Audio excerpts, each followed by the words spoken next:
My good friends Howdy McCoskey and Michael Wan are here with me. This is Trilateral, the Real Trilateral Commission number 5.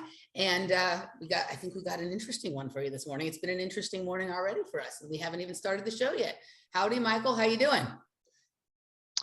Hi, Emily. Actually, much better after having the half-hour talk with you. We were discussing packages and receiving things. And so it's been an interesting half-hour conversation before we started. Very good, Michael. And it is absolutely beautiful outside where I am right now. Balmy, 72 degrees. Like, it's a little bit disappointing to be inside, but nonetheless, I had an early morning this morning. I was able to get outside. I was able to smell some of that fresh air, put my feet on the ground. So it has me primed for today. And like you said it was going to be an interesting one. But I mean, to be quite honest, that could be the subtitle of the show, the interesting one, because we always say that, but I'm particularly interested in this one today. Well, and this one might be explosive because it seems that our building may have been struck by lightning last night, right? Laura went upstairs to get some coffee before we started, and the entire sheets of glass were broken and fallen in, and they're trying to decide if it was struck by lightning or if somehow a bullet from outside up 7 stories high. I don't know. But anyway, maybe this will be a barn burner. Maybe it's portending something explosive here. So anyway. A barn burner indeed. Absolutely. All right. So Howdy, why don't you tell us, we're on a little bit more of a time crunch here because we had our chat, but I think we can compress this into an awesome little episode here. So Howdy, why don't you tell us take long. What you brought us and why? Right. So when I went on Monday looking for our story, the headlines were covered with Afghanistan. That's all that there was everywhere on that day. Then, of course, there's the standard COVID stuff. So that was what we had. That's all I could find. Oddly, on my walk down, I'd been thinking about the Field of Dreams baseball game that had just been played and sort of the strangeness of it and the presentation of the game.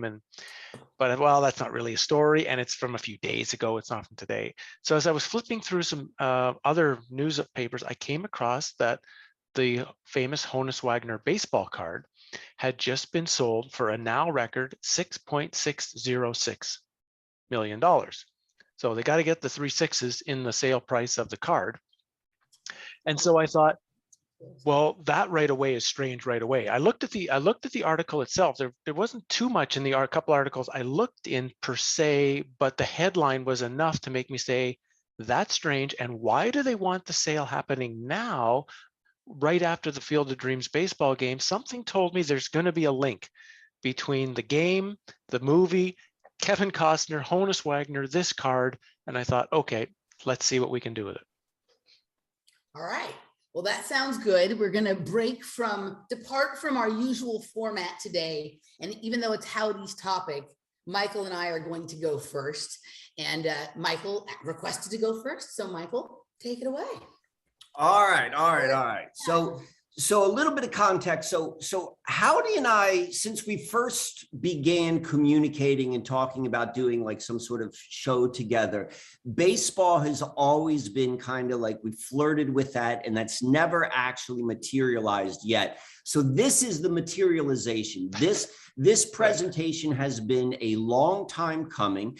And as Howdy indicated, like, it is not like an arbitrary choice of us. And so like, today's the day we're going to do baseball, as much as it is that the mechanism in which how we decided we're doing the show, like picking a story which is topical just a couple days before the recording, it's in the news. So the baseball story, as Howdy said, there are two different articles which are in play. It is the Field of Dreams, the actual embodiment or the manifestation of the movie coming into reality of an actual, if we build it, they will come. That came into play with this Field of Dreams game, an actual Major League Baseball game happening. But then it is highlighted by the sale of the baseball card and that really ominous number. Now, there's a lot of ways which we could go. And that's what I think is so much fun about what we do here is we all start from the same point and then we go in our own direction.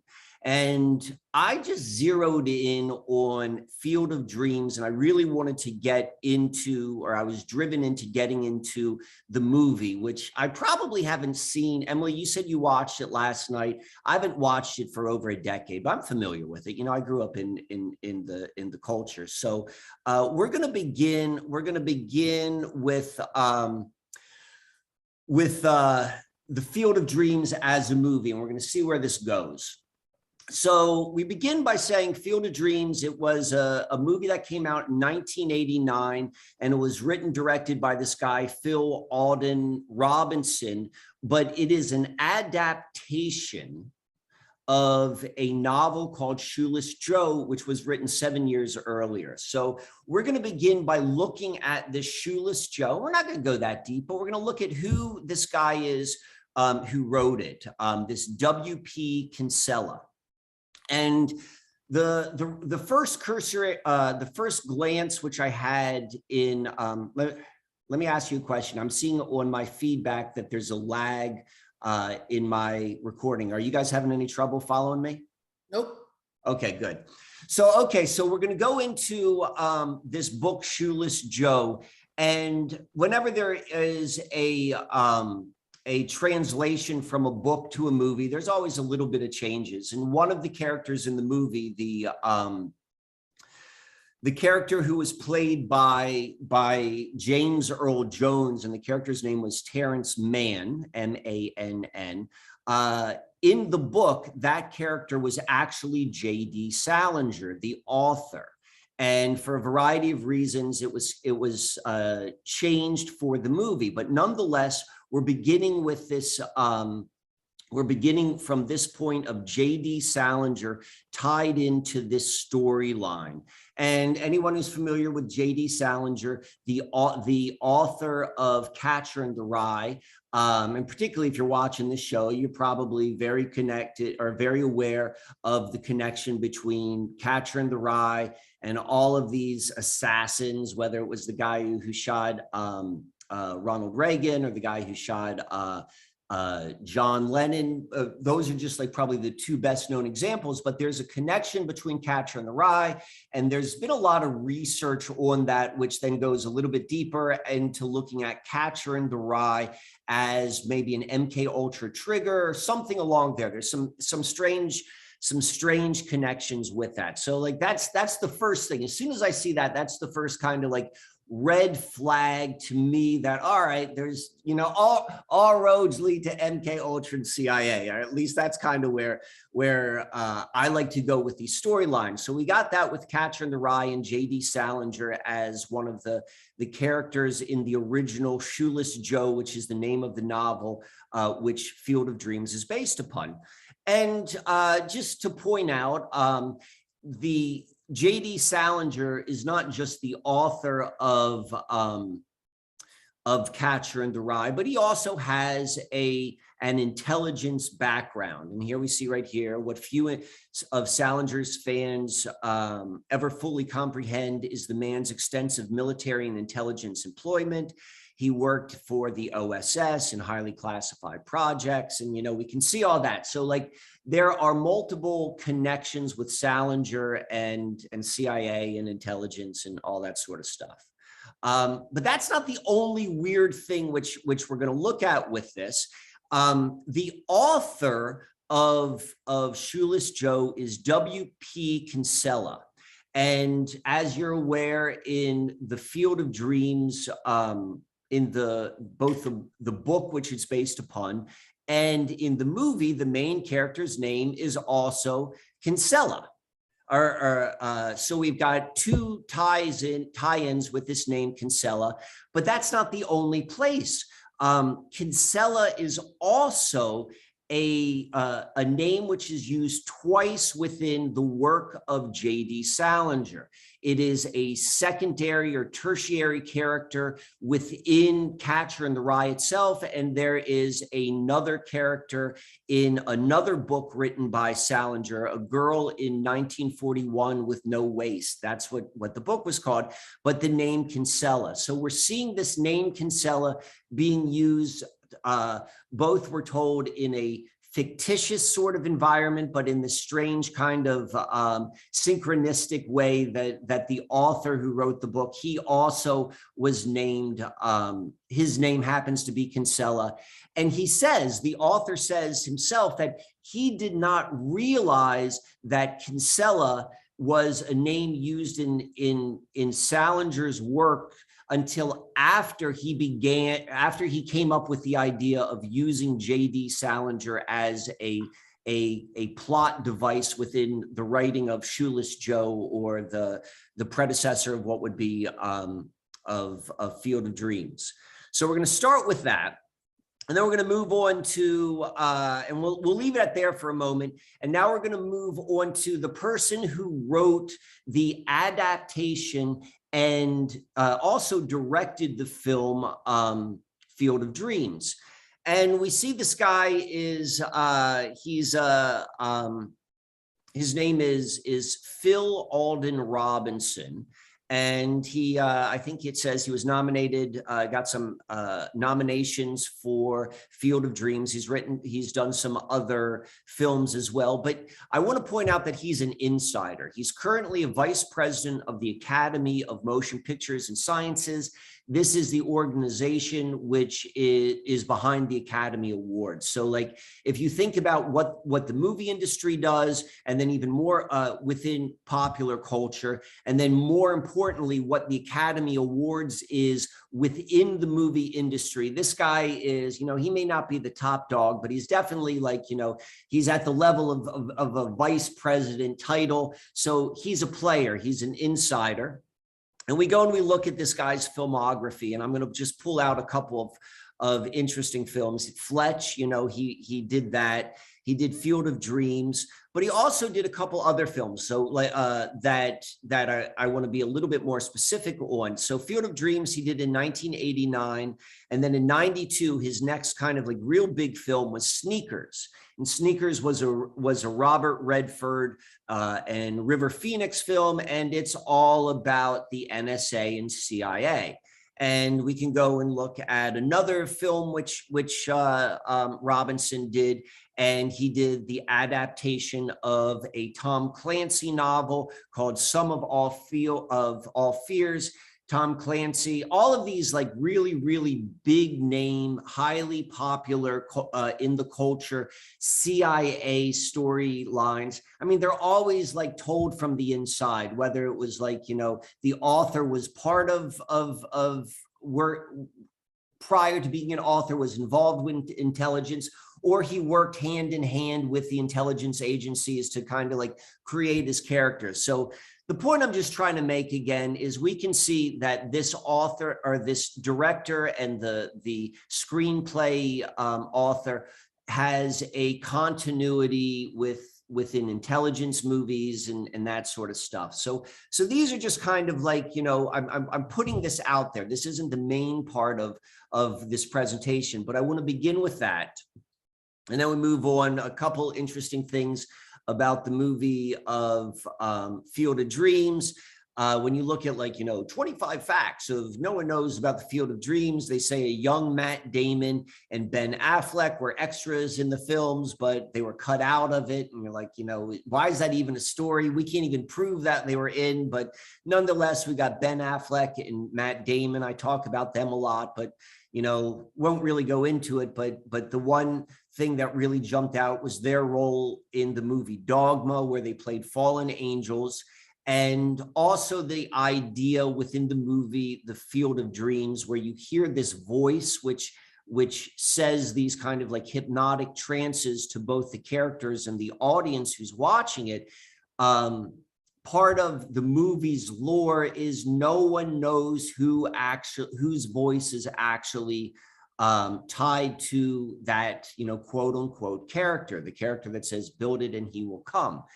And Kinsella, the author of the book, he says, and he's on record many times, that it was the voice of Ed Harris who is running the show of this film. And I want to point out this other interesting synchronicity in the fact that Ed Harris plays the God character, the man who's running the scenes in the Truman Show. So we kind of have like a link in the subtext of the Hollywood stories of Ed Harris being this voice that's behind the scenes, that's scripting the narrative. So now we're going to switch gears a little bit, and we're going to go into another character in the film. So I talked a little bit about this Terrence Mann character, who was played by James Earl Jones, but was in the original book was actually J.D. Salinger. But J.D. Salinger, who is supposedly a real person, he has no involvement with the writing of the book. In fact, that's the reason why he was not used in the film, because they were worried about the filmmakers were worried about there being lawsuits, so they changed their name. But there's another character in the film who is based upon a real person. And so in the film, this character is Archie Moonlight Graham. And so here we see Archie Moonlight Graham, who was born in 1876, died in 65, was an American professional baseball player. And he was popularized in Shoeless Joe by the novel by Kinsella, and then in the film Field of Dreams. And it was played by Burt Lancaster, and it was Burt Lancaster's final role. And we're going to talk about that in a minute, why that's significant a little bit later. But within the movie and within the book, what happens is we see the character of Moonlight Graham. We see him as an old man, but in the mysticism of this Field of Dreams, he then transports back into a younger version of himself. So this Graham character is important because he's one of the really important symbols of, like, whether we want to call it time travel or just the idea of like time not being linear. But now we're going to go and look a little bit of who is this Archie Graham in real life. And when you go and you look at his history, and sure enough, this guy, he became very well known in Minnesota as a longtime doctor. He was known as Doc Graham, and he was beloved by the community. And before that, he was a baseball player, and he was primarily a minor league baseball player, and he got to play in one game. And he never got a chance to bat. That is the storyline within the book and the movie.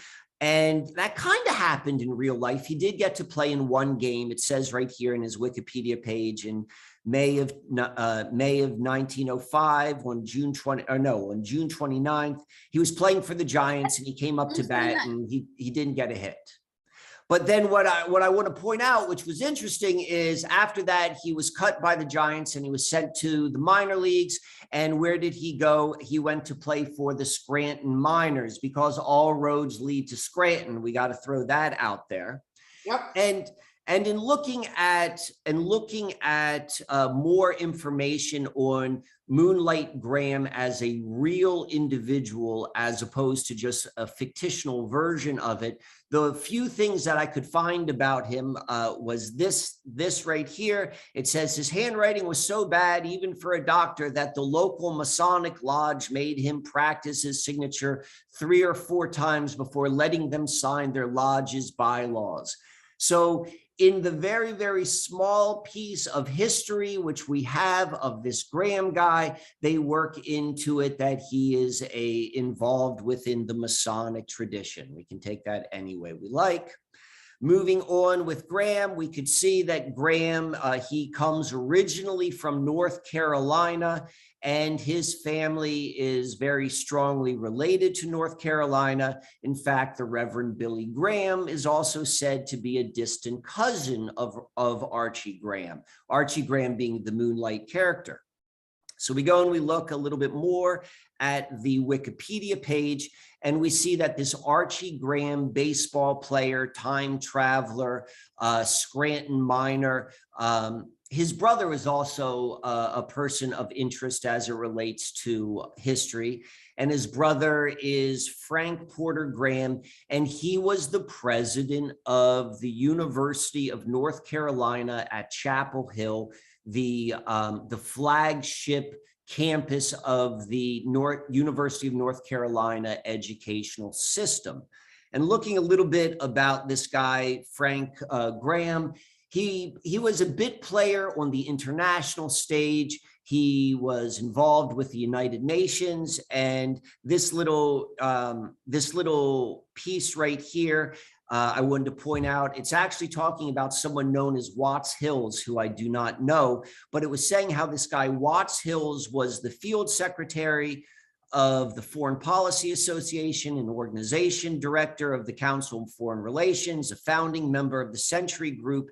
And in this particular article, it was talking about how he was connected to this other guy, Francis Pickens Miller.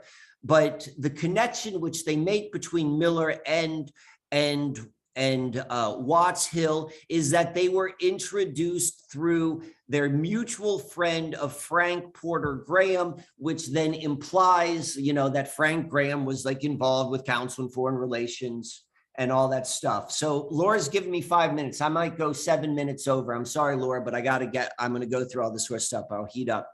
So now I want to tie this into the other part of the other story. We've got the baseball card here for 6.6 million. If you look a little bit deeper into it, you see this card was issued by the American Tobacco Company.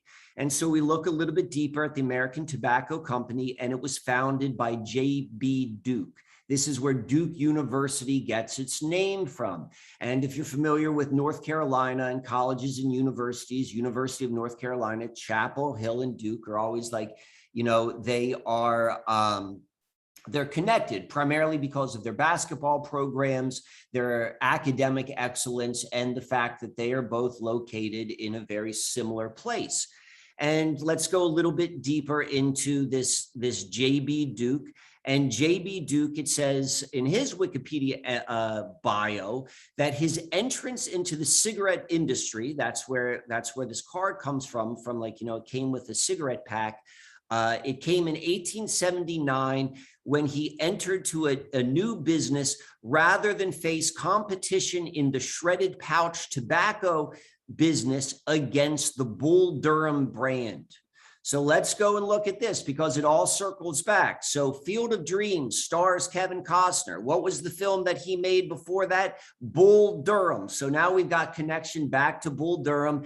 And this Archie Graham, his brother was the president of North Carolina, Chapel Hill. And here's Chapel Hill. Here is Durham, North Carolina. We see they're 10 miles apart. We see in physical space, they're all connected. And so now I'm going to go, I'm sorry, it's too good, but I'm going to go fast. So what the movie is ultimately about is we are connecting timelines. We're connecting timelines from when the movie was built or came out in 1989 to when it became manifest. And so let's go look in 2021. We've got the manifestation, which happened in April 12th, 2021, of the baseball game, which actually occurred, the Major League Baseball game that occurred in the field that was built in the Iowa cornfields. 3 days later, we've got the fall of Afghanistan. We can see that they closed the State Department, they closed their embassy. Also, a couple key points I want to point out, like about a month earlier, we had the assassination of the president of Haiti. And then a little bit earlier than that, we also had some stuff that was going on with some strange space missions with SpaceX, which happened.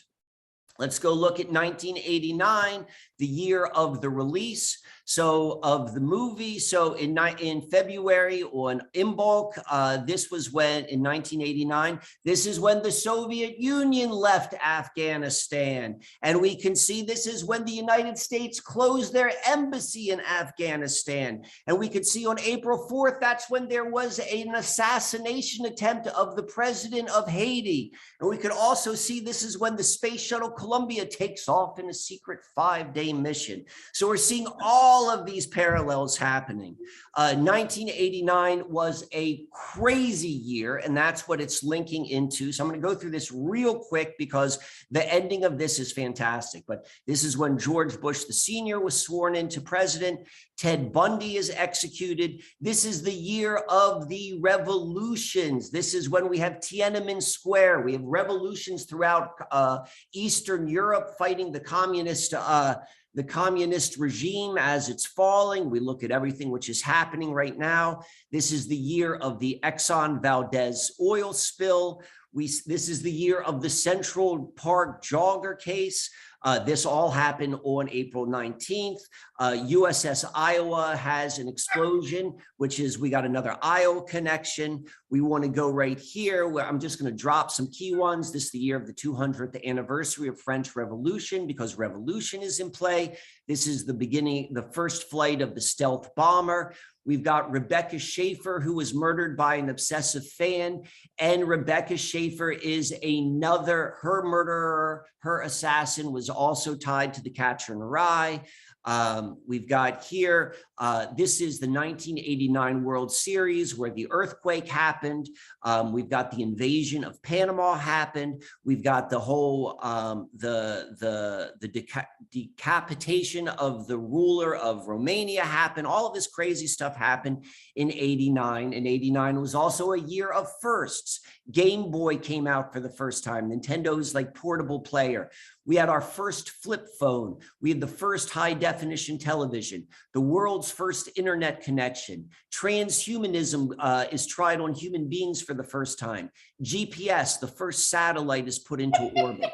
Then we've got all of this, like, you know, social firsts are happening within like gender and racial barriers have been broken. Ron Brown becomes the first Black chairman of a major US political party.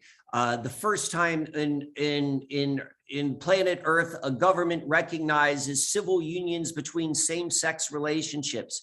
Doug Wilder becomes the first Black governor of a US state. David Dinkins becomes New York City's first Black mayor. Colin Powell, all of these guys. We've got Barbara Harris, the first woman to become a bishop of the Episcopal Church. So 1989 is a year of firsts. It's a year of revolution. We see all of that is tied in. And now I'm going to wrap it up right now to make it a little bit I'm going to hit this. I typed in, you go and you look at the days between the release of the movie and the baseball game. It was 1178 days. I typed in 1178 into Google, typed mystical, and what came up was this map. And there's a little hint of what's going on because we see it shows us the Bretton Woods Elementary School. You know, we're talking about revolutions here, my friends, and not always the ones which you want to cheer for. So now this is how I'm going to end it up. There's this thing which is popular with baseball players. It's called APBA. And it was very popular in the 60s and 50s and 70s. And it was kind of like a Dungeons and Dragons game, a way of playing baseball, and it was immensely popular. Here we can see some of the images, and it was founded in Lancaster, Pennsylvania. And as all you folks know, I live in Lancaster, Pennsylvania. We could see this game was like enthusiasts include George Bush. We talked both senior and junior, Eisenhower, all these folks.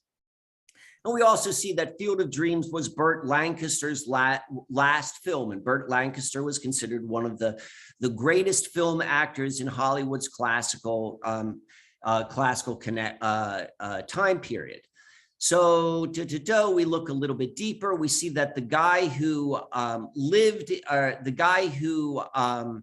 the guy who founded APBA, his company was located on 101 Millersville Road.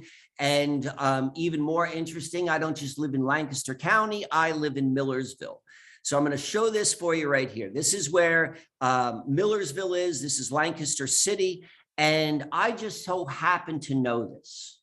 This is not like public knowledge for most people in Lancaster, but someone told me this years ago, and I've been sitting on this for years because I never had an appropriate time to share this, but I'm going to share it right now.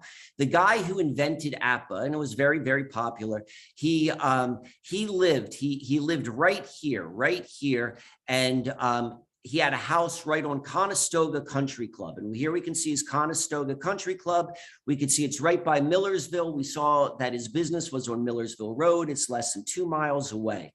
And when we go and we zoom in a little bit, so this is Google Earth. This is the screenshot of it. This is Conestoga Country Club.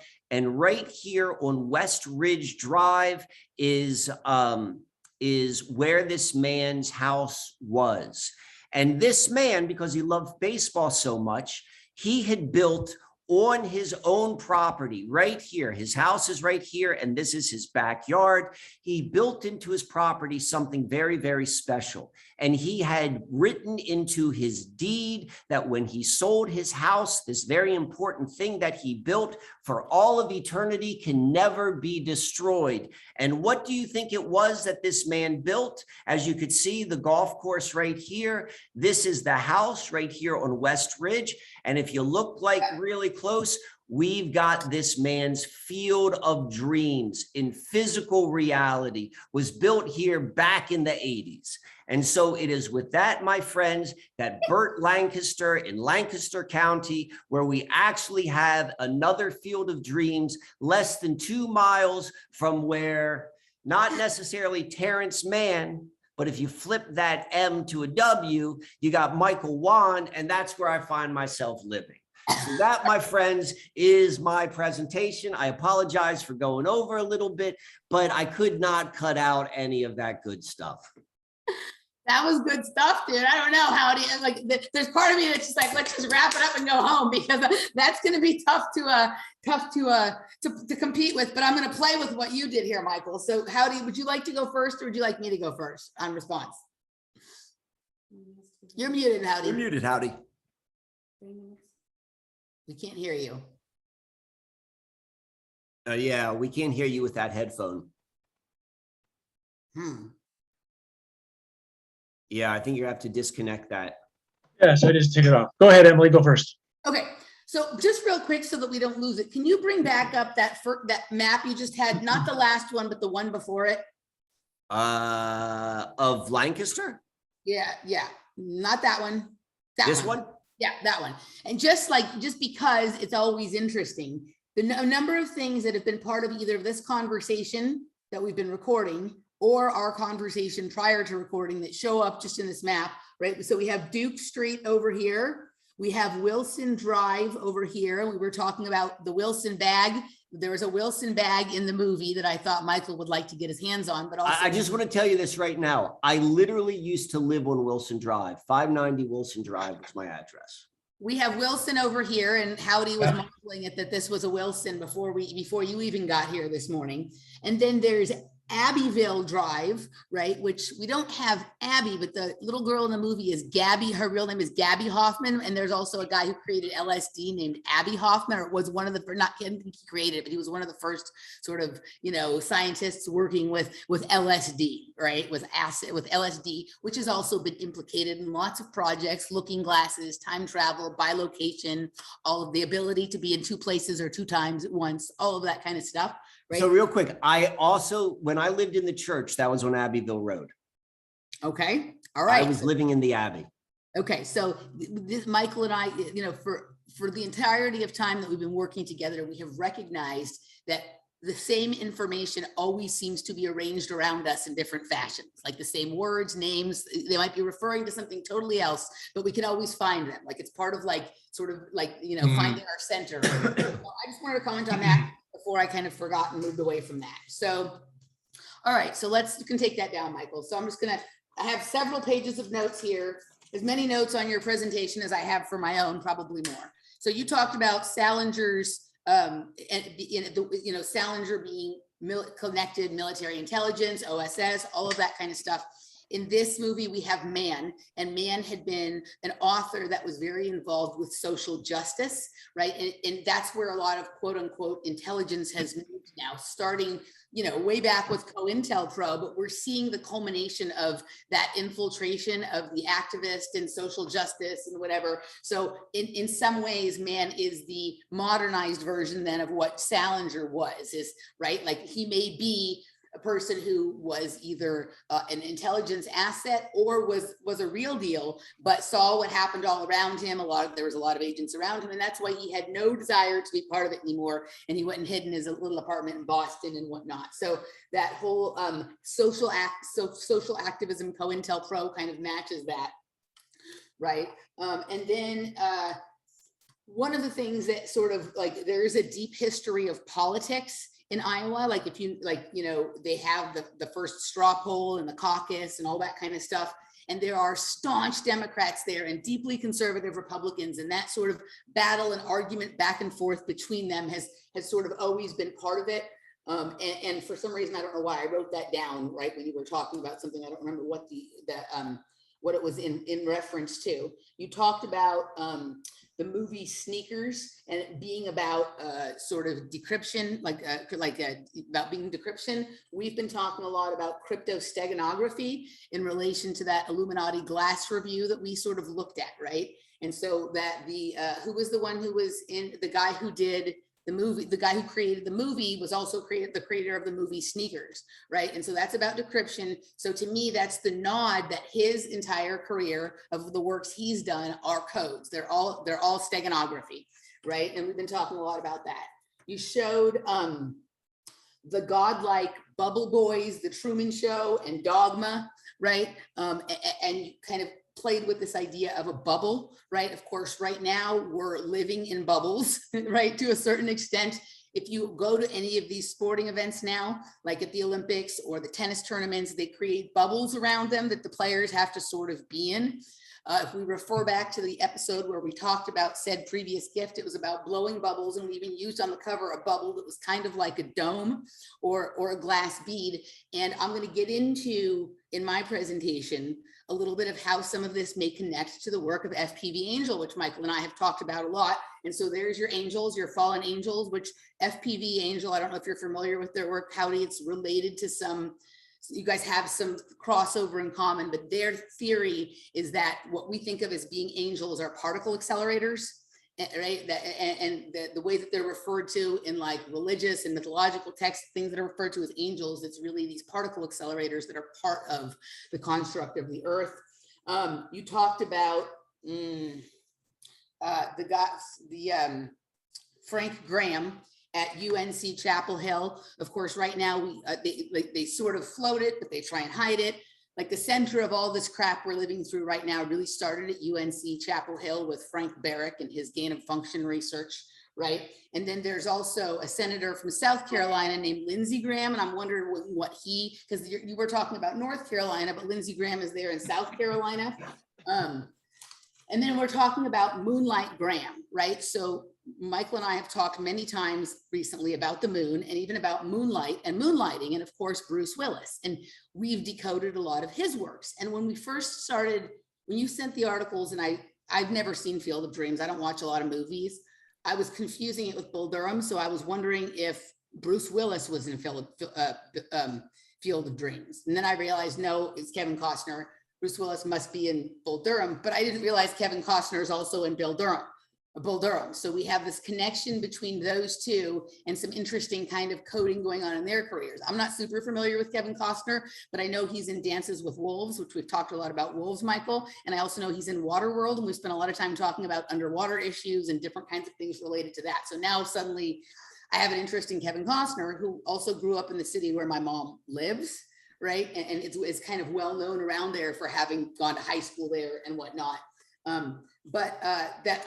So one of the things we've talked about with Bruce Willis and moonlighting is the very strange conversation I had with Bruce Willis back in like 2003 or 4 or whatever it is, when he talked to me about the moon, basically about the lunar equinox or something like that, right? Moonlight Graham had his only baseball action on June 29th. That's my birthday. my birthday is June 29th. That's the day he played. So in the movie, they go to Iowa. Laura used to live in Iowa, and we were just there like visiting her brother. Her brother lives there. They go to Boston. My sister lives in Boston, right? They went to Minnesota. Laura used to live there. But then you have this reference to all of this stuff going on in Scranton, right? And I'm going to get into Scranton. Everything for Michael and I often leads back to Scranton, but I'm going to get into Scranton in one of my things that I have a totally different thing coming up in Scranton. Then you talked about, so Duke, we have Duke, which is also a university in North Carolina and was there on the street in the town that you just showed us. And then you went into, so we had Bull Durham, Field of Dreams. Bruce Willis was in Bull Durham. You showed us Durham, North Carolina with the other guy at the university in Durham. But one of the things, unless you're a gymnastics buff, people wouldn't know, one of the most underappreciated gymnasts ever, her name was Diane Durham. She died earlier this year. We're not sure. It was never really made clear if she died of the virus or something else, right?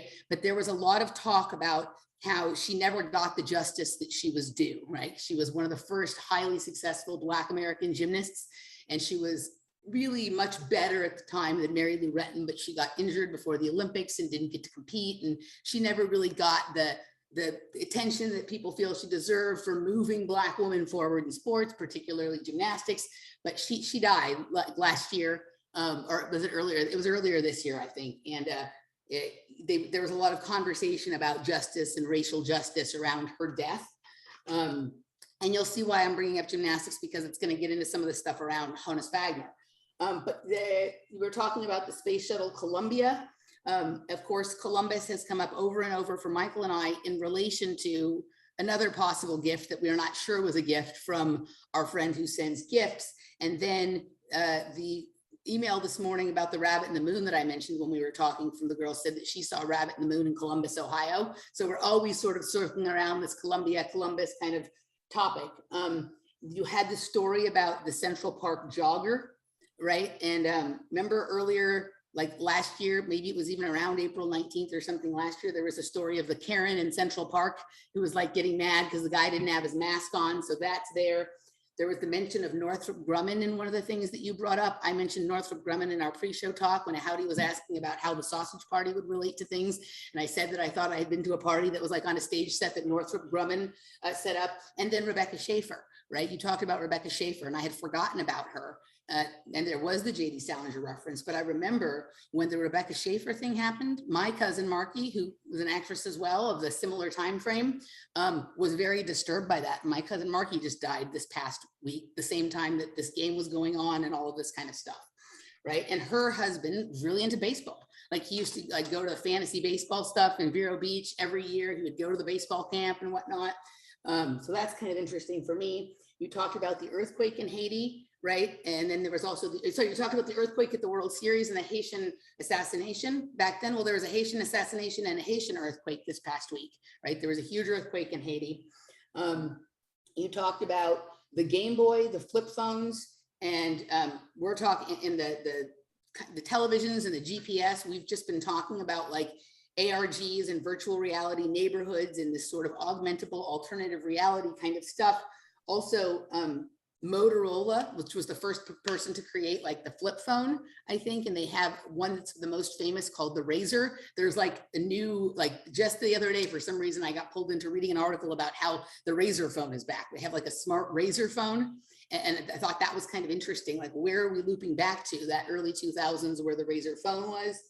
A lot of social firsts were happening, all the falls that you were talking about. I can't read my own writing. Let's see, the Bretton Woods in the movie Field of Dreams, the guy was talking a couple times about Tricky Dick, right? And so of course, Tricky Dick is related to all of that period of time where that stuff was going on. And then you said Dungeons and Dragons. You were talking about APBA, right? The Dungeons and Dragons version of baseball. Like for some reason, the week that I didn't have my phone, I saw this guy at this restaurant wearing a shirt, and it became very clear that he walked through this restaurant in a very odd manner wearing this shirt because he wanted me to notice his shirt. And his shirt said D20 News Network. So when I went and looked up D20 News Network, these people were like doing sort of what you and I do, Michael, but a completely different version. They're into alternative reality gaming, Dungeons and Dragons, and its relationship to autism, right? And you just said Dungeons and Dragons. And then oddly enough, so I saw this guy like on Tuesday, and then I saw him again on Thursday by the flower plant, by the baseball field, wearing the same shirt, standing at the entrance to the pocket park where I say the cat's cult is, which happens on the full moon night, right? Standing there wearing the same shirt, like he's just wanting me to notice his shirt, right? And I had done a little, by this point, I had looked into it a little bit, what that was, but anyway, that's the D20 News Network. And then the last part was you showed this field in Millersville. And last week when this story of the Field of Dreams was the big story in the news, I was listening to them talk about it on the Tennis Channel, and they were showing about a gentleman who I think it was also in Iowa, but if it wasn't in Iowa, it was somewhere in the Midwest, who for some reason was never able to get to go to Wimbledon. So he built a grass court in his own in his own field there. He had a field. He built the most beautiful grass court, right? And they were talking about, you know, it's still there. Some of the top players have been there to play, kind of thing, but there seems to be that for tennis as well. And I talk about that, and there's a lot of things going on with tennis. But anyway, this idea of people just, you know, building stuff and it will come. I think this is sort of, in some ways, part of the future we're headed for as traveling to places becomes more challenging, more difficult, and restrictions are all abound. Like it's going to be the inversion, right? Instead of us going places, we're going to have to make things and hope people come, right? Kind of thing. So I don't know. It was interesting. They had that story on the grass court in Iowa as well. So that's my response to your stuff. That was an excellent presentation, Michael. It felt like a clown purse. I didn't think it was ever going to end. It was all phenomenal. Yes, it was quite excellent, and I don't want to take up more time, let Emily get in. The only point that I sort of came across that I wanted to bring up was in when you were talking about Moonlight Graham and that little piece at the bottom where it was talking about the handwriting and signature, the last piece of that little thing, but which you didn't share, was although his career in Major League Baseball was short, he rubbed shoulders with Christy Mathewson, slugger Ty Cobb, and Ted Williams. Okay. So it would make sense why he would rub shoulders with Christy Mathewson, because he played with them in 1905 on the Giants. Why would he have rubbed shoulders with Ty Cobb? He didn't play against Cobb, certainly. So where did he rub shoulders with a player with Ty Cobb? And Ted Williams didn't start playing until 1937 or 38. So how did Moonlight Graham rub shoulders with Ted Williams with the Boston Red Sox? So that last sentence has me asking a lot of questions of, well, how is Moonlight Graham so connected to players that he really shouldn't be connected to other than Christy Mathewson? Right. That's a fantastic point. Like, because he was like just on the outskirts of professional baseball. It's not like, you know, you're one superstar from one era talking to another superstar. Like he was a good minor league player. Like that's the best he could say. He batted like 325 for the Scranton Miners. That was his thing. You're right. That doesn't on the surface, there's more to that story, is the one that we can say for certain. Yeah, there has to be. So beyond that, I'll just throw in a Wilson one for you, and then Emily can start. The first two women that I dated in my life when I was like very young, they were born on the same day, in the same year, in the same city, in the same hospital. The second of those two women was a Wilson who had a twin sister. So throw that into your Montauk Project insights, people who are watching. And I don't know how that ties in with me, but it was weird even when I was like 20 years old and trying to figure it all out. It's even more weird now. Yeah. I'll add this. Going back to probably age 20, so that was 30 years ago. I've probably been in 5 like serious relationships in that period of time. Every single one of those women either was raised, born, or conceived in the same city, which I've never been to. And I've asked myself a very similar question, like, you know, what the hell is that? That's straight, yeah. So Howdy, couple of things. So I have a couple of other females that I've been close to in different kinds of ways in my life that all have the same birthday as Laura. And not necessarily year, but date. One of them I think might be the same year, but right. And one of those people has Wilson in their genealogy, and I as well have a Wilson in my genealogy, right? And my, I was born at the sort of legendary Cedars Hospital, right? And we've dug in many times to what was going on there with like a lot of the celebrities, their kids are born there and they have a lot of twins, right? And sometimes one of the twins dies. My mom had a very strange procedure when she was pregnant with me. And like the question has often been, was there a twin that was removed and whatever, right? The Wilson is on my mom's side of the family. I don't, there's always a Wilson, dude, right? There's always a Wilson. So it's interesting. And then to your point about how was he rubbing shoulders with this person, right?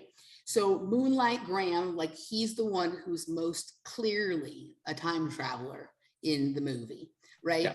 Yeah. There's obviously Kevin Costner has his time travel experience. James Earl Jones is about to have his at the end. The baseball players are doing it. But he seems to be the most transcendent. Like that's his role, is he's the time traveler that sort of connects all of this stuff together. And Moonlight Graham, so we've talked about Bruce Willis and his conversation with me about the moon, and he was in Moonlighting, and the quite a few of the movies he's been in, including Looper, including a few others, he's played a time traveler.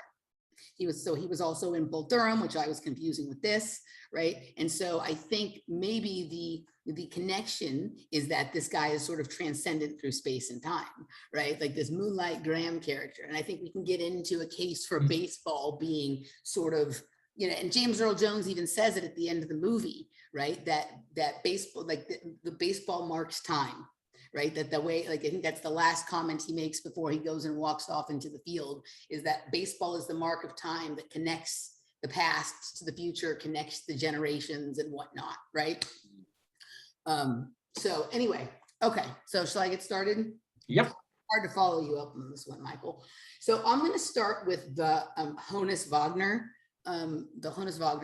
And first I just have to say, and especially in relationship to Egypt and Howdy and whatever, when I hear Honus, I think Horus, right? So I'm curious about if there's anything going on with that. But I did a little bit of reading. I read the article you sent, and then I looked at just a very few other things, right? And in the thing he seems most well known for is that he's associated with bringing sponsorship into baseball and endorsement deals, right? So the commercialization of something that had previously been more of like a competitive sport, right? It was really more about, while there's always an entertainment aspect to sports, like the actual game playing in the sport had been sort of, at least the way people perceived it, the point, and then suddenly it became this industry on another level that had to do with sponsorship and endorsement deals. Right. And then in another article, I found somebody like another Hall of Famer had referred to him as nearly the perfect player, that he could do pretty much anything. Right. So I found that in another article.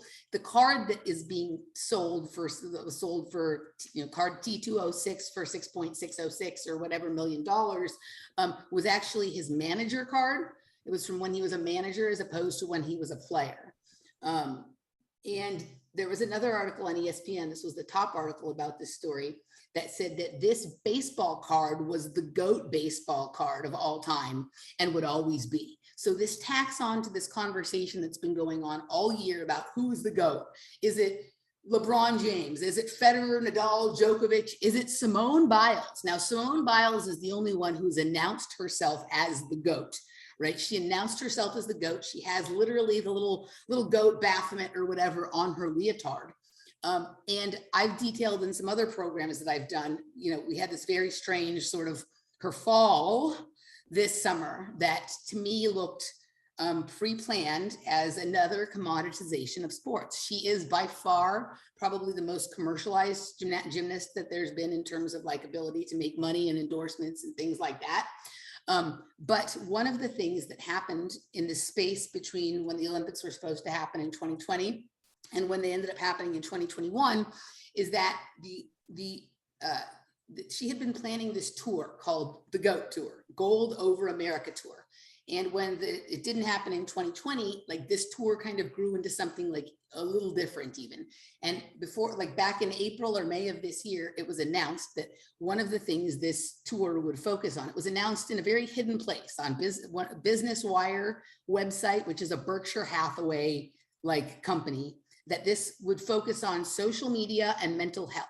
Oh, well, that's pretty convenient that she has this strange occurrence at the Olympics that wasn't, if you really look at what it wasn't a mental health issue. She was having like gymnasts get up against this. Sometimes you like lose your feeling of stuff like that. That is not a mental health issue. And people can say whatever they want about Simone Biles. She does not have a mental health problem. She, you know, you could call it choking. You could call it like, this is something that happens to athletes. And she was disoriented in the air, but that was conflated with mental health to sell a product that had been in the works, sponsored by Athleta, sponsored by all these other companies for several months before this happened. So now, like, she is the new face of this combination of like mental health awareness in athletics. Naomi Osaka's related to it too a little bit, but you know, she's really going to be the poster girl for that. And one of the things this tour is going to focus on is a much more entertainment aspect of gymnastics, right? So I think we're going to see her doing all of her big skills again, but not at a competitive format. It's going to be put together like an Ice Capades or like a Hollywood movie. And I've also talked about how I think one of the things we're going to start seeing with this is like the VR or the augmenting aspect of it, where instead of just like going and watching the show, people can actually pay to be in the VR. Some kind of camera is going to be on her and they can feel what it feels like to do all the moves she's doing and stuff like that. Robert and I have talked about that in terms of baseball as well too, my friend Robert Phoenix. So it was interesting. They called that the GOAT. They've called her the GOAT. They're saying she's still the GOAT, even though she didn't actually do much at the Olympics. In fact, that makes her more goaty than any GOAT ever in the history of anything, right? And the thing with his GOAT card is the reason it's worth so much money is because he didn't want to be associated with tobacco. So he made them pull it out of circulation, which made it worth more money. So forever, he will be associated with that which he didn't want to be associated with, right? And here you have someone like Simone Biles, who is arguably the best gymnast that's ever lived. But for the rest of her life now, she's going to be associated with mental health. And whether that was her decision or the people that run her, I thought that was kind of interesting, right? So here was another aspect of the GOAT conversation and the commercialization, the commodification of sports, and the putting together of things that wouldn't naturally seem to go together. I think we're experiencing a complete break from sports in the competitive nature that we've always thought of them.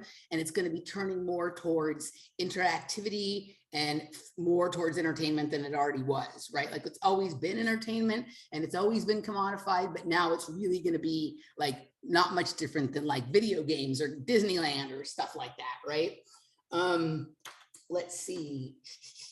I think that's pretty much what I have on Horace there. Or Honus, Honus, not Horace. So that was my thought on the Honus story. And then the Field of Dreams. All right, so I'm only gonna touch on this a little bit because I want to protect the person's privacy, but last week on either Wednesday or Friday, I can't remember which, someone who's in the Project Kids group told related stories, two different stories that were circling around the same topic, but were not completely connected. And the central character of one story was Ray Liotta, and the central character of the other story was Joe Jackson, not Shoeless Joe Jackson, a different Joe Jackson, right? I'm 100% this person has no relationship to baseball, doesn't care about any of this stuff, doesn't even know about these stories, right? So this was like either on Wednesday or Friday.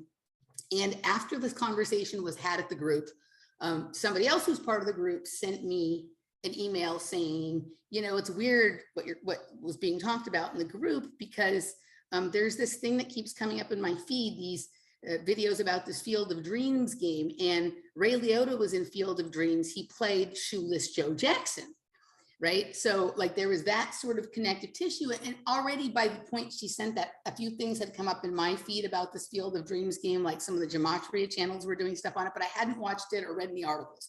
So even before that was in my awareness and outside of anything related to these movies, there was this connection made between the idea of Ray Liotta and Joe Jackson.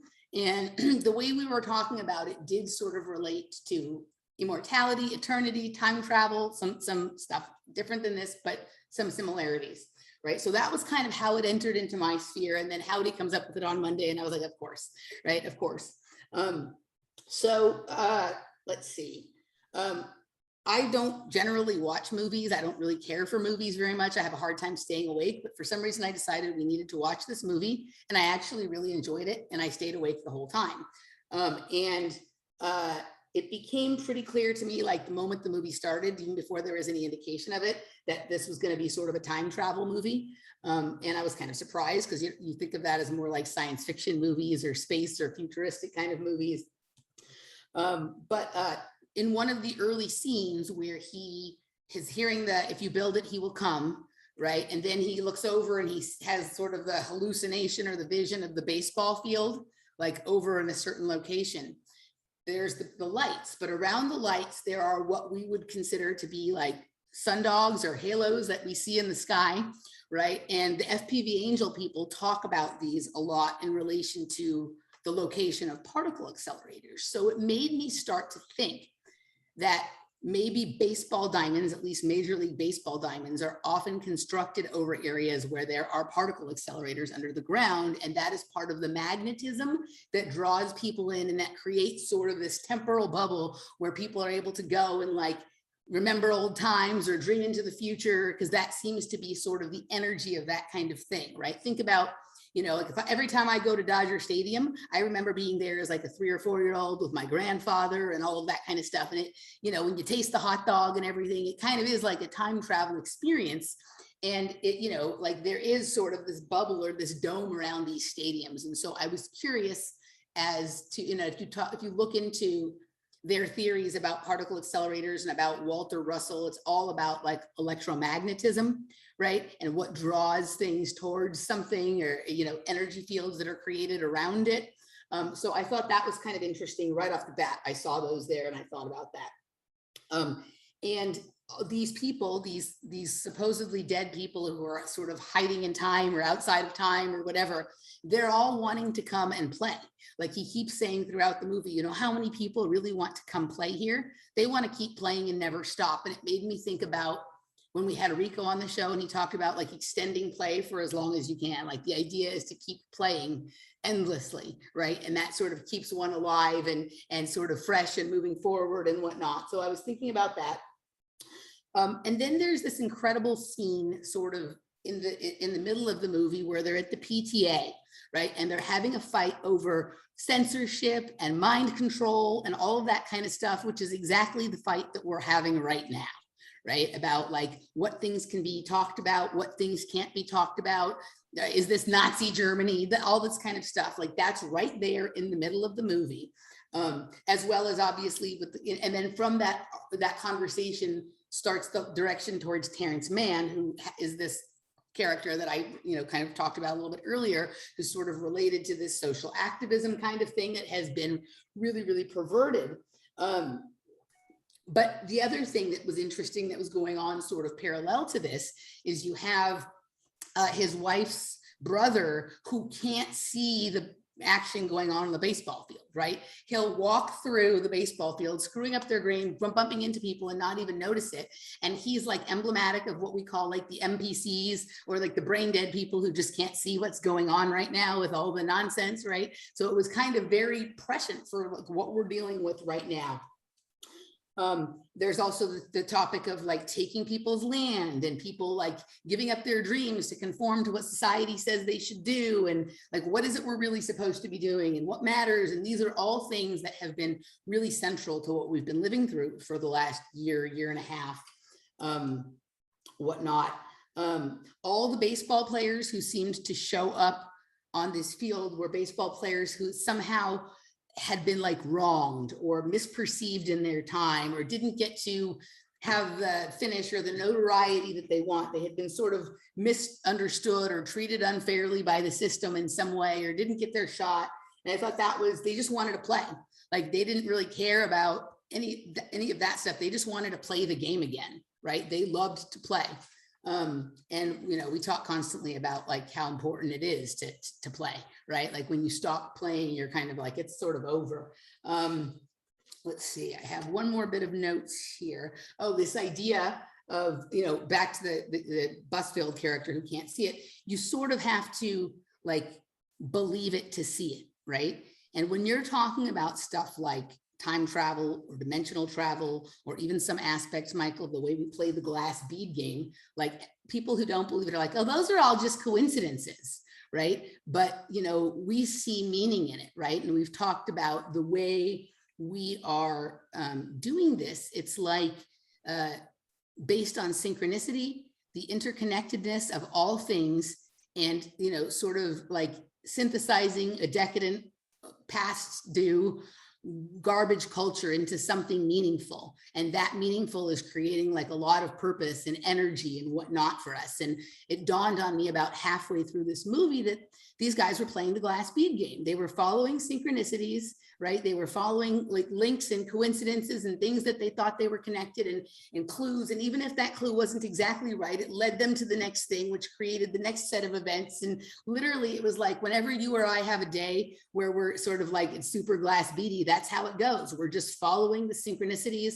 and the connections, and it's leading to experiences that other people might think are non-existent or stupid, but it's creating a tremendous amount of meaning for us, right? And for the other people who are playing with us, right? And so there they have this field where all of these people who, are interconnected throughout time come to sort of play their version of the glass bead game. And of course, the baseball is the bead. And it was like, you and I have talked about how cool it would be if you could just kind of drop into any city and find the people who also play the glass bead game. And then from there, it helps you sort of navigate yourself, to where you want to be in space and time and whatnot. So I thought this was kind of a beautiful explanation of it. And then just for you, Michael, I did this one.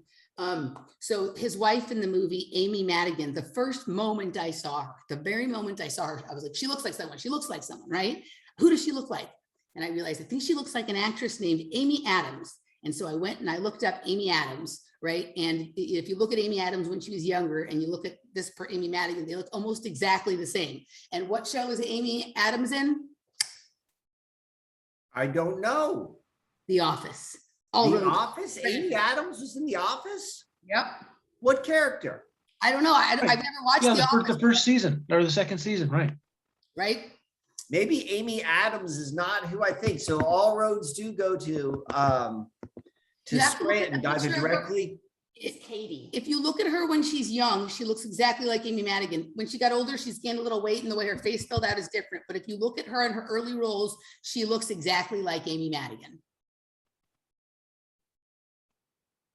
And Amy Madigan is married to Ed Harris, who's been the voice of God in these movies, right? Who is Amy Adams married to? I don't know. We're looking it up.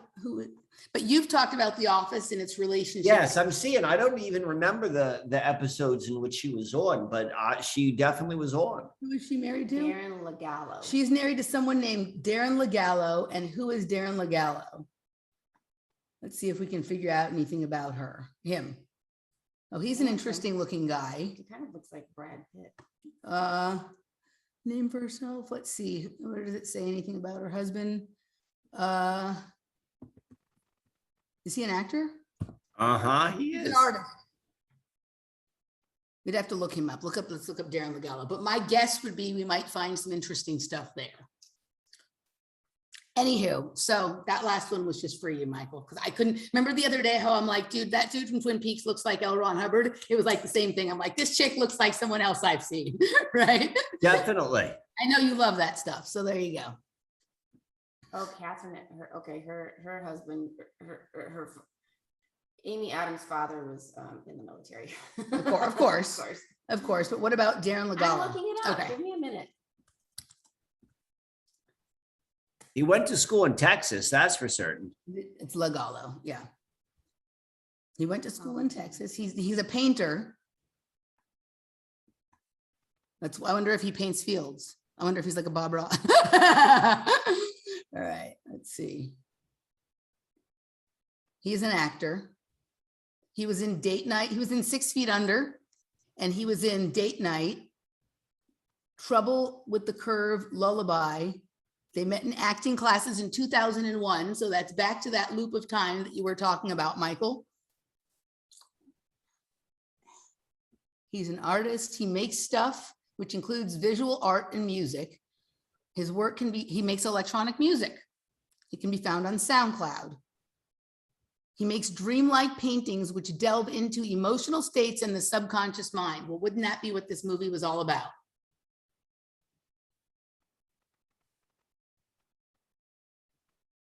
Very interesting.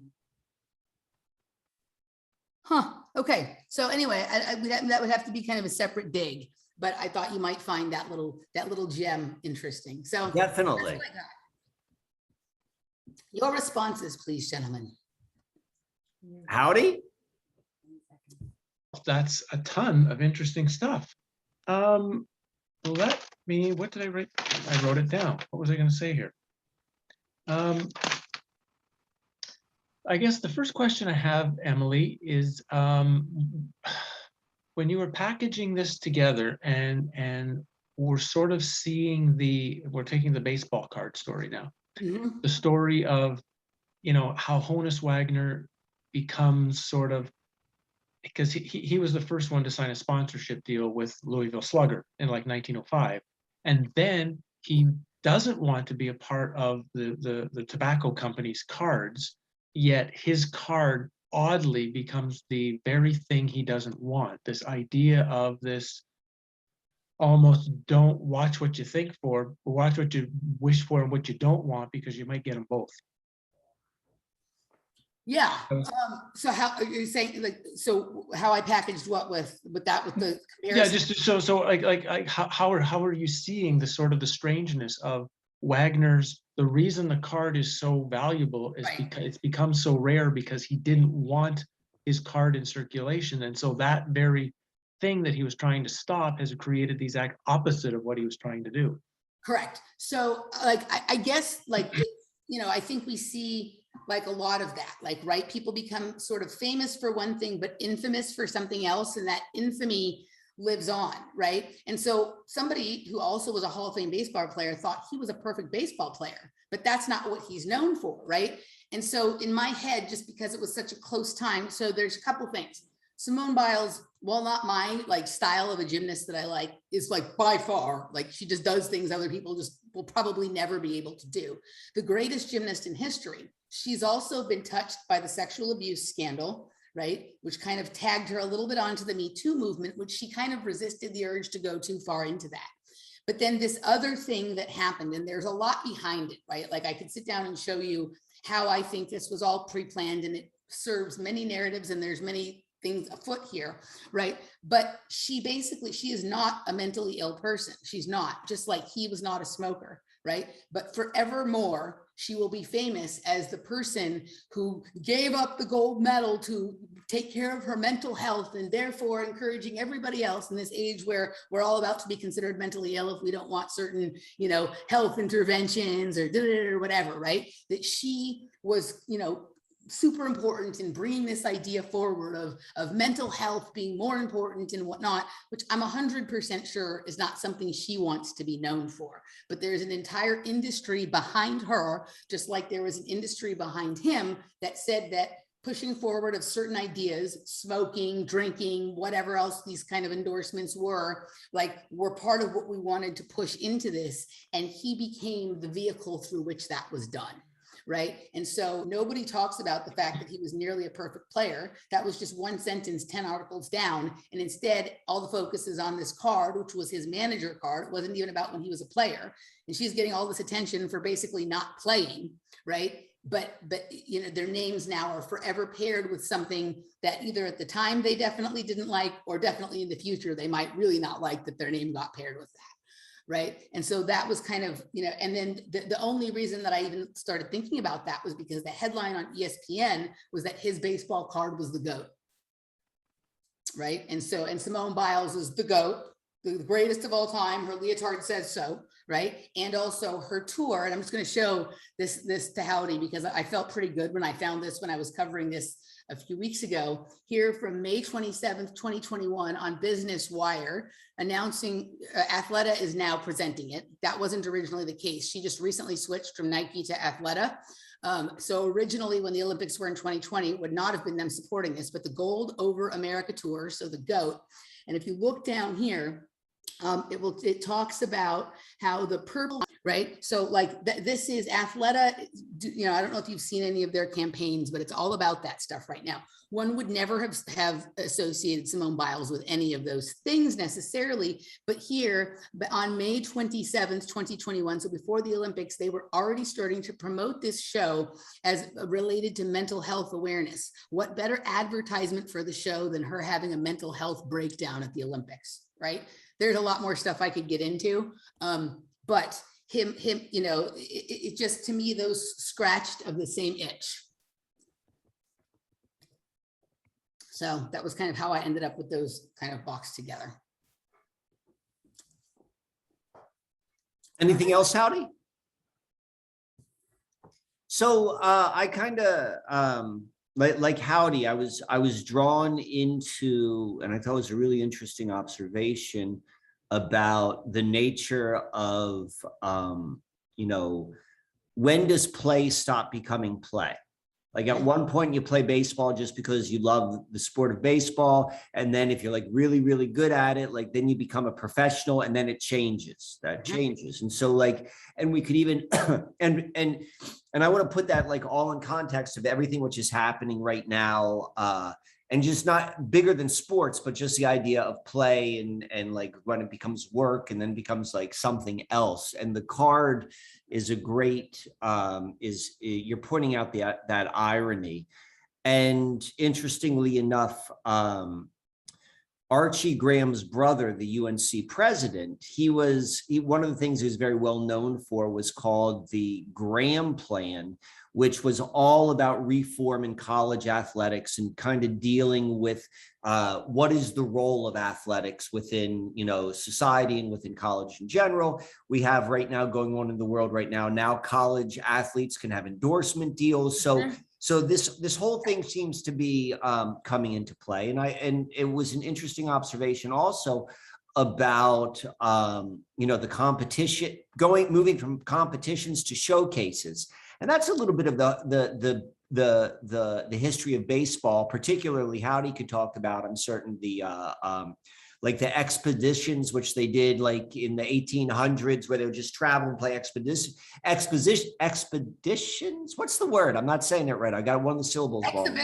Exhibition. Thank you. But like that idea of where dealing with like real world competition play. And I think that's an important thing to keep in mind right now. And you pointed out all of these different ways in which we're seeing it show itself in other ways in the mundane reality. I found that very, very interesting. The other thing that was kind of interesting is if you look at the time period when he was like the manager, a little bit his career, but into the manager time, it was that early 1900s time when a lot of these expositions and expos and whatever were sort of going on, right? So there was, it kind of over, I think like 1914 is a big year in that, right? And this was like, it said sometime between 1911 and 1918 was when, or 1909 and 1911 was when this card was in circulation. So it's kind of at that same sort of point of like repainting history and sort of turning it from one thing into another. But your point about the college athletics is really good. And one of the things that's occurring right now because of that, with college athletes being able to take endorsements, is a lot of the girls who competed or in this Olympics, or maybe didn't compete in the Olympics, but had been amateur until now and are about to go to college, they will be participating in this tour. And in the past, if the girls wanted to compete in college, they either couldn't participate in the tours or they couldn't be paid for it. Well, now they're able to be paid. So this tour, the GOAT tour, is sort of like a celebration or a bridging of that, the movement of college gymnastics as well, from competitive and amateur into professional and paid. And the person who's choreographing the whole tour, who I've spoken endlessly about in my own material, is Valerie Kondos, former coach of UCLA, famous choreographer who really moved gymnastics in college from being something that was just about regular competition into something that was a show that was entertaining. She is a fabulous choreographer. She has some unusual threads that I've pulled on that ring of lots of other things we've looked at. But she would really be the person who has been the artist of the architect of moving gymnastics into that space, from competition to entertainment, artistic kind of thing. Just one thing, just to clarify, because you're talking about the card being a manager card for Honus Wagner, but I'm pretty sure the manager of most of those years is Fred Clark, an outfielder for the Pirates. So Wagner, I think, was a manager 1916, 1917, maybe for just part of a season. So I'm pretty sure Fred Clark was the manager of the Pirates for most of that time. So I think it said in the article, I can't remember if it was the article that you sent or the one I read about the goat thing, that like the card that is actually the T206 card is his manager card, not his player card. Because that seems strange if he was never a manager. That's what the article said. So yeah, I don't know enough about Yeah. baseball, but we read that about the manager card, right? You were reading it with me, right? Right, I'm just passing that on for others who are watching this, who, you know, can look into maybe why the article would say that. He was known as the Flying Dutchman. Yeah. Anyway, just came to mind. Okay, I may have had, it's possible I have it incorrect, but it was from one of the articles. So anyway, yes. Yeah. Okay. Excellent presentation, Emily. Yep. All righty, Howdy, take it away.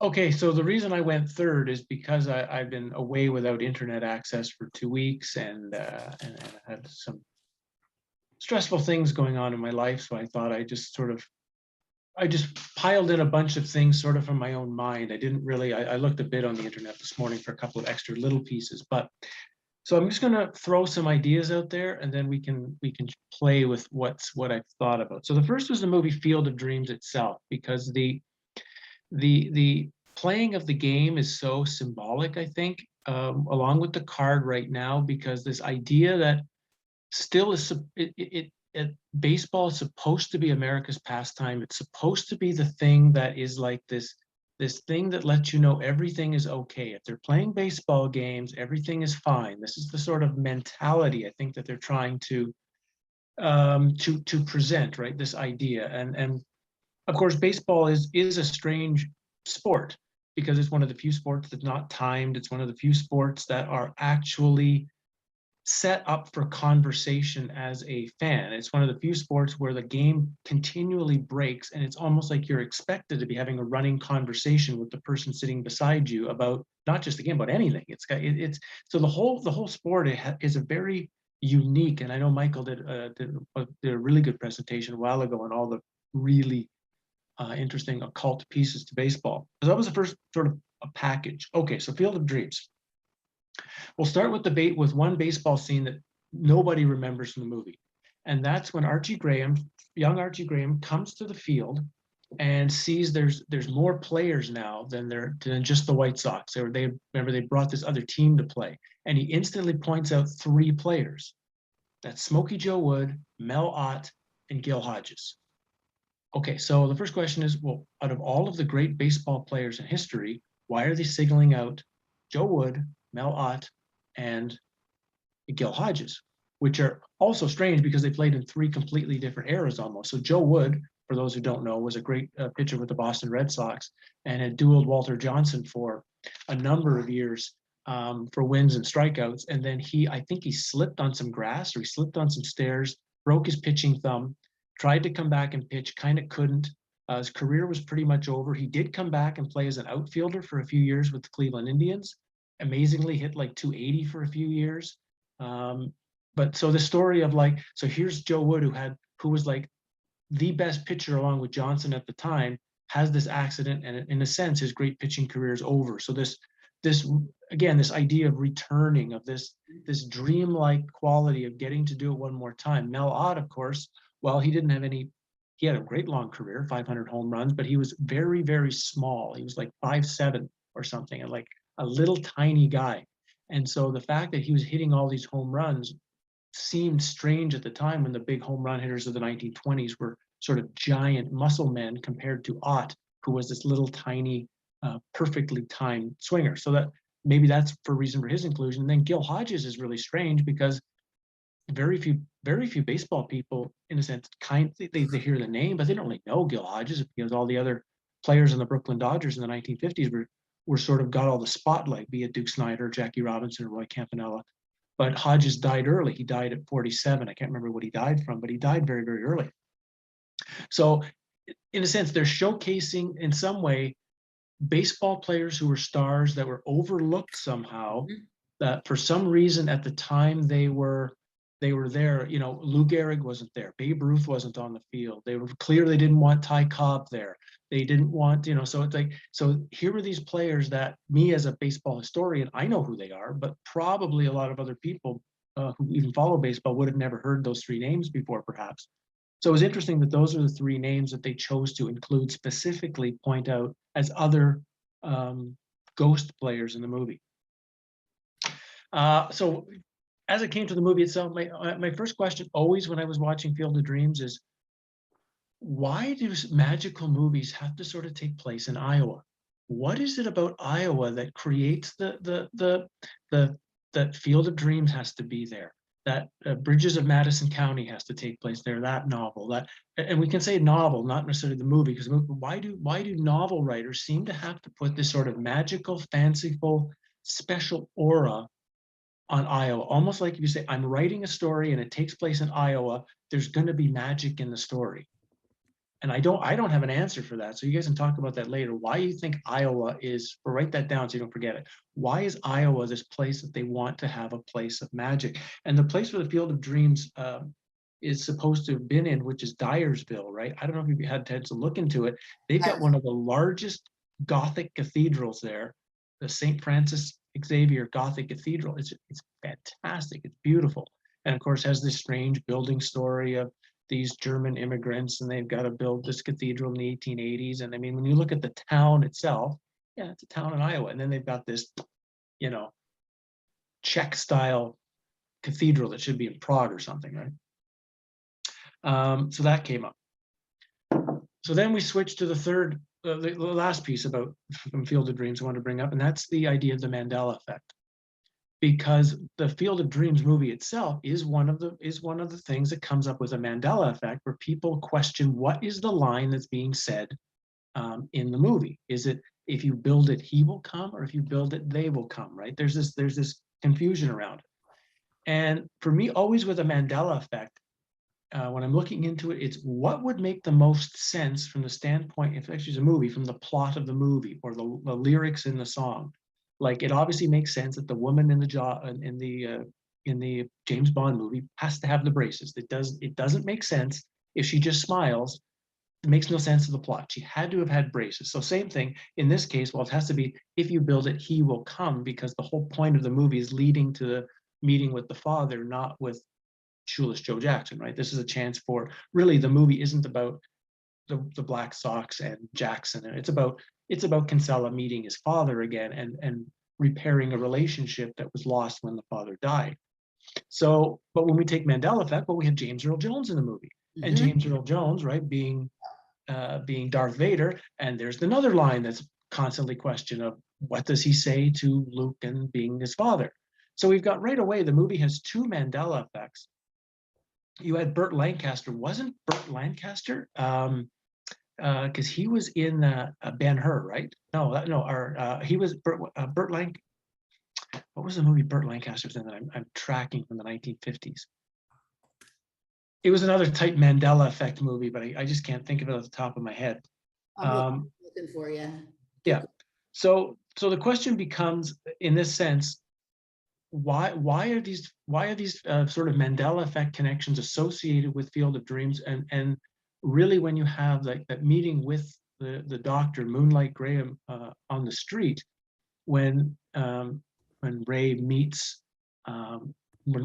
him, becomes a very interesting, also not just time travel, but it can be seen, I think, in this Mandela effect context somehow, that there is something about it is going into this movie, and I don't know why they wanted to put the Mandela effect into the movie. I'll just sort of skip through a few things to kind of give us something to do. So oddly enough, about Burt Lancaster, they don't show a filmography of his on his website, on Wikipedia page, which every other actor we ever look at, there's no list. So I'd have to go through and read everything. So that's hard to do.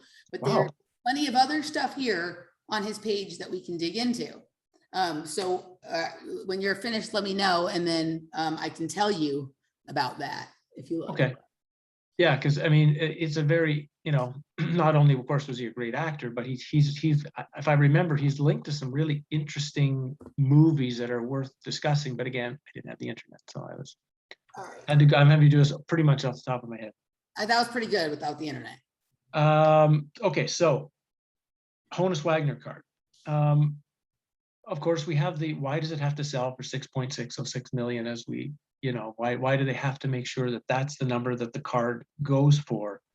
But when it came to Wagner's two pieces, his first name, of course, is Johannes. So we have John showing up, this famous word linking into supposedly the Priory of Sion and the linking of the famous Gnostic and Knights Templar teachers who would always take the name John if they were John, or Joan if you were a female, because women could be the head of these organizations. So we have that. Of course, the main character is John Kinsella, the father that's Ray is coming back to meet. So it's just interesting that I'm noticing that John is popping up. Wagner's nickname, which maybe I didn't know, but he was known as the Flying Dutchman, which is a very odd nickname to have as a baseball player. They claim that he got it from something that had been in a Wagner opera, and that somehow something in this Wagner opera connected back to Wagner, and so they called him the Flying Dutchman, trying to link to supposed German heritage, but Dutch is not German by any stretch of the imagination. But when we think of the Flying Dutchman, if you actually say that to the person on the street, that will be the famous mysterious ship, right? The ship that would supposedly be appearing in the Atlantic or something with no people on board, sort of like a ghost ship, right? That the Flying Dutchman, if you had seen a ghost ship, you'd seen the Flying Dutchman, right? At least I think that's what it is. I've got the internet right now. And I think if it's a ship, right? If that's what it is, it's the legendary ghost ship, which was said never to be able to make port, doomed to sail the oceans and seas forever. Supposedly a myth originating from the 17th century of the Dutch East India Company. Okay, so here's Honus Wagner, who was easily, along with Cobb and Blajouis, the best hitter of his day and an outstanding fielder. So how he gets the name the Flying Dutchman, so again, linking to ghosts. So that's Field of Dreams. Field of Dreams is sort of a happy ghost movie instead of a scary ghost movie. It's here the ghosts are all coming back to fulfill their own wishes and their own dreams, and in a sense, fulfill wishes of still living people, in fact, living people they never met. And so Wagner has this connection with the name, with the Flying Dutchman. Last thing I picked up here was, of course, the story in 1919 itself, right? The actual story of the Chicago White Sox team that was linked into the story, in which many of the players cheated quite clearly in order to lose the series with the Cincinnati Reds. Of course, Jackson, because he batted so well and played well in the games, it's hard to know who or what was involved, but we're dealing with, the reason they even wanted to do it is because their owner was so cheap and was just giving them no money whatsoever. And so this was the only way they could actually bring some money back into their pocket for playing baseball. It's because, though, of the Black Sox situation that in 1920, they changed the ball. They changed, because this was still in the dead ball era. And the next year, Babe Ruth has been sold to the New York Yankees. The new lively ball comes in, and all of a sudden we go from dead ball era to pretty much modern baseball, what we think of as modern baseball with the home run in place. All of a sudden, within 1 year, Ruth hits 58 home runs in 1920, 59 and 21 or something. And all of a sudden you've got an explosion of a totally new type of baseball, but that wouldn't have happened, oddly, without this sort of black mark on baseball that the commissioner and the money people felt they needed to change the mindset to get people to feel excited about going to the game again. So in a sense, the game changed because of what happened there. The game you watch today is absolutely linked to what happened in 1919. So off the top of my head, when I put those two things together, that's what I came up with. And so I'll see where that conversation takes Emily and Michael. Michael, can I go first? Go right ahead. Yeah. All right. So just on the last piece there about the ghost ship, right? So the same person, right? So during the same conversation last week in the Project Kids group with the same person who talked about Ray Liotta and Joe Jackson separately, there was also a conversation about the ghost ship warehouse fire in Oakland from a couple of years ago. I don't know if you remember that. There was this warehouse called the Ghost Ship Warehouse where there was like raves and stuff like that. And there was this really bad fire. And when they went in, like there was all this weird, like very occult stuff there. And there was tremendous amount of interesting stories that were generated by this. Most of them have been removed from the internet. But what a lot of people also didn't know is there was also a ghost ship warehouse in Los Angeles. I've been to parties there, and it's a very strange interdimensional portal. I can tell you that for sure, right? So that was kind of what came. It's just funny that that was part of the same conversation. The ghost ship warehouse was part of the same conversation with the same person who brought up Ray Liotta and Joe Jackson, completely outside of this context. Right. So your connection with him to Ghost Ship is just, it's a weird synchronicity, but that's how we sort of play the game. And then what you were just saying about changing the nature of the sport to sort of recast it and give it a different feel. One of the things in the article I read about the Field of Dreams thing that you sent was how this game turned into almost like a home run derby, right? With Aaron Judge and Giancarlo Stanton and all of them hitting all those home runs in the last inning. Yeah, and a sort of magical ending, almost like it's a scripted ending. It's like it wasn't even a real game almost. It's like you couldn't have an ending like that of a game like this. The walk-off home run, like that was the headlines I had seen come into my feed. Right. But about Aaron Judge hitting all these home runs at the very end of the game. I mean, one can say, okay, maybe it's Judgment Day or whatever. And you have Giancarlo, like, you know, just these huge big guys that are like almost like godlike characters or whatever, hitting all these home runs. And the home run derby is another version of like the Gold Over America tour, where it's like taking something from that was competitive and moving it into an entertainment thing where it's like only seeing the fun part. Like the fun part is when the people hit the home runs, right? Like, and that's what like your novice baseball player watcher just wants to see is home runs hit, right? So it's kind of like feeding candy to the children, right? So it's part of that sort of commercialization or entertainment, moving it even further towards that, you know, with that sort of scenario. So those were kind of my thoughts about what you said about the Honus Wagner thing. And then back to the Field of Dreams. I have a lot of notes here that are written all in a circle, so they might not be in correct time. I'm just going to start where I start with it. But these players were all ones who like something, there was something left unresolved about their career, the ones who came back. And these were the people who maybe never got some of the fame of some of the others. Maybe they wanted it, maybe they didn't, but they just really loved to play, right? These are the glass bead players, as Michael and I would say, right? The point for them is just to get to continue playing. That's all they want to do. They're out there, they're coming back every day, more and more of them. They're out there just for the joy of playing. They'll play with people who aren't as good as them. They'll, you know, they'll whatever it is, they want to play the game. And somehow they got wrapped up in the commercialization of the sport and the making of stars and non-making of stars and all of that kind of stuff. So not only did they maybe never get their due, but they also just didn't get to play the way that they wanted to play. So I thought that was interesting. I was unclear. You also had this part you said about baseball being unique because it's not timed and because it is almost set up to have like conversations in between plays. Right. Well, the two others, so there's three sports that I'm obsessed with and I talk about, baseball being the least, but I do talk about it. The other two are tennis and gymnastics, and they're similar. They also have breaks where you are able to talk about the last point or the last routine, right? And have some of these interesting characters. It was unclear to me from the movie if the point is that his father, his dream had been to be a baseball player and he gave it up so that when he returned, he was doing the thing he always wanted to do. Is that what it was? Like he wasn't really a baseball player in real life, was he? Yeah, he supposedly the character had been a minor league player in the Yankee system, but just had never made it to the majors.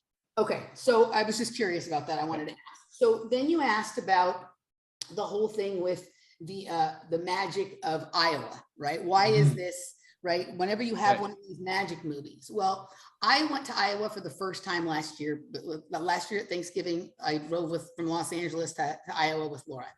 And the moment we passed from Nebraska into Iowa, it felt different. Like literally, you cross the state line, there's a completely different vibration and frequency.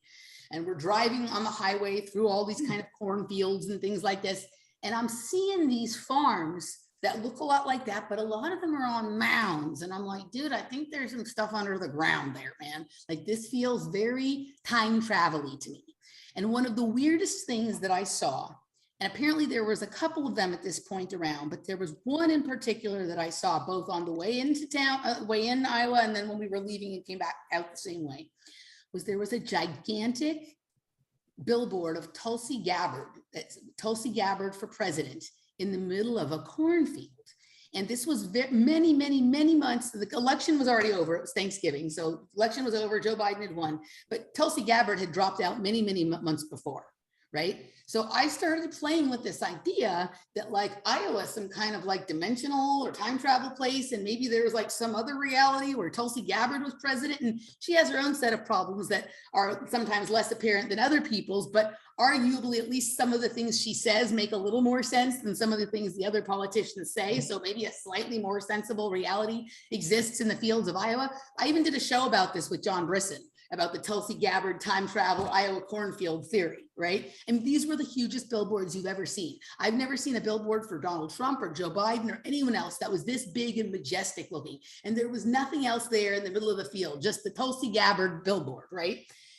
And there is a weird like a feeling there, right? And a person I think we all know, I know that Michael and I have both done shows with her, but I don't know if you've done yet. I don't know if you know who Nish is. Nish is also from Iowa, right? And Nish is one of the people who has the same birthday as Laura.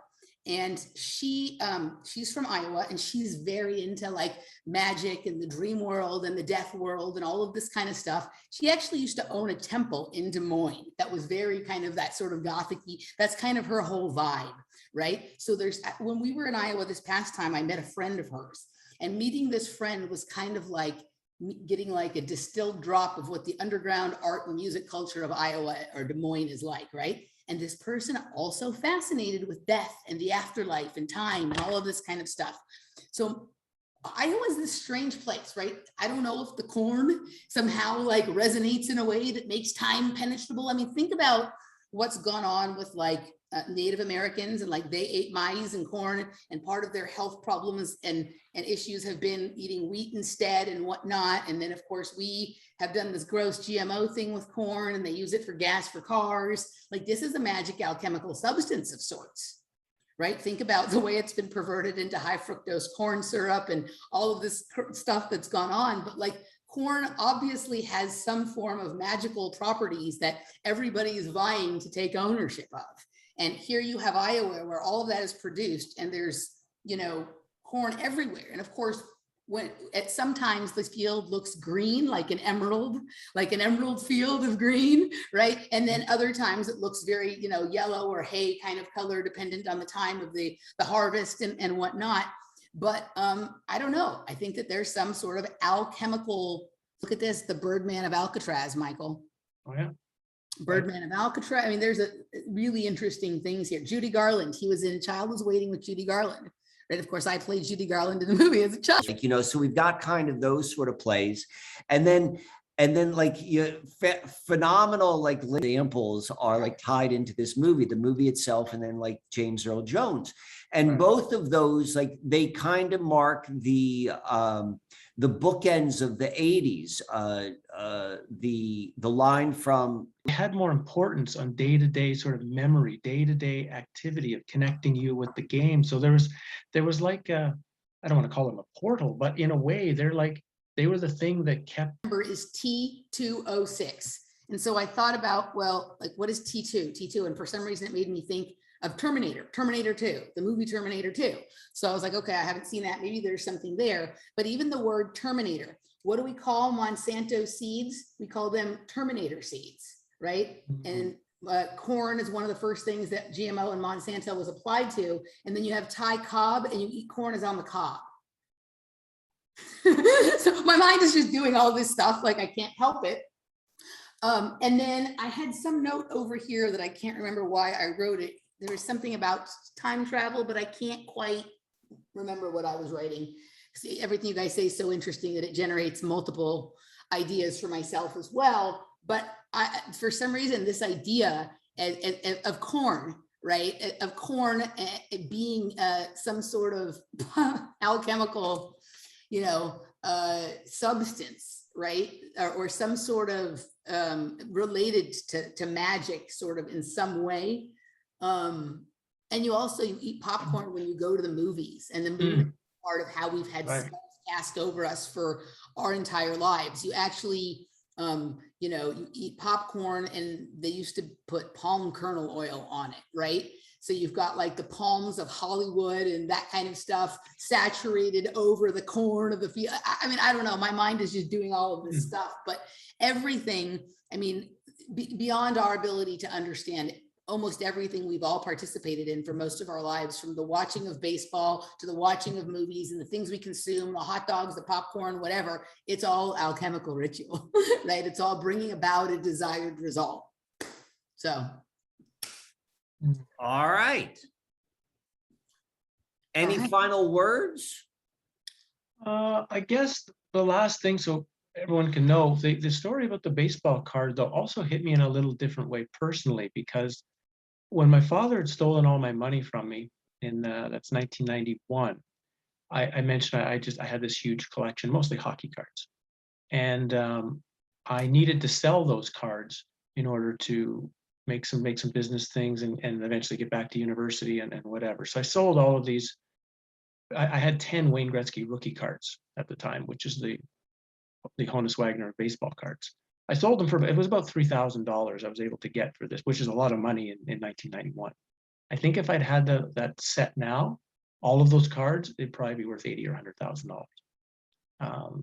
So it was this, the memory of this card and talking about it has brought back the memory of my having to take what had been a very special thing from my childhood and something I was looking forward to the future with it, and I had to give them all up in very difficult circumstances. And so I'm saying that as a way of sort of cleansing that period from my life and allowing that to flow through me and let that challenge from that time kind of end, the memories of that end.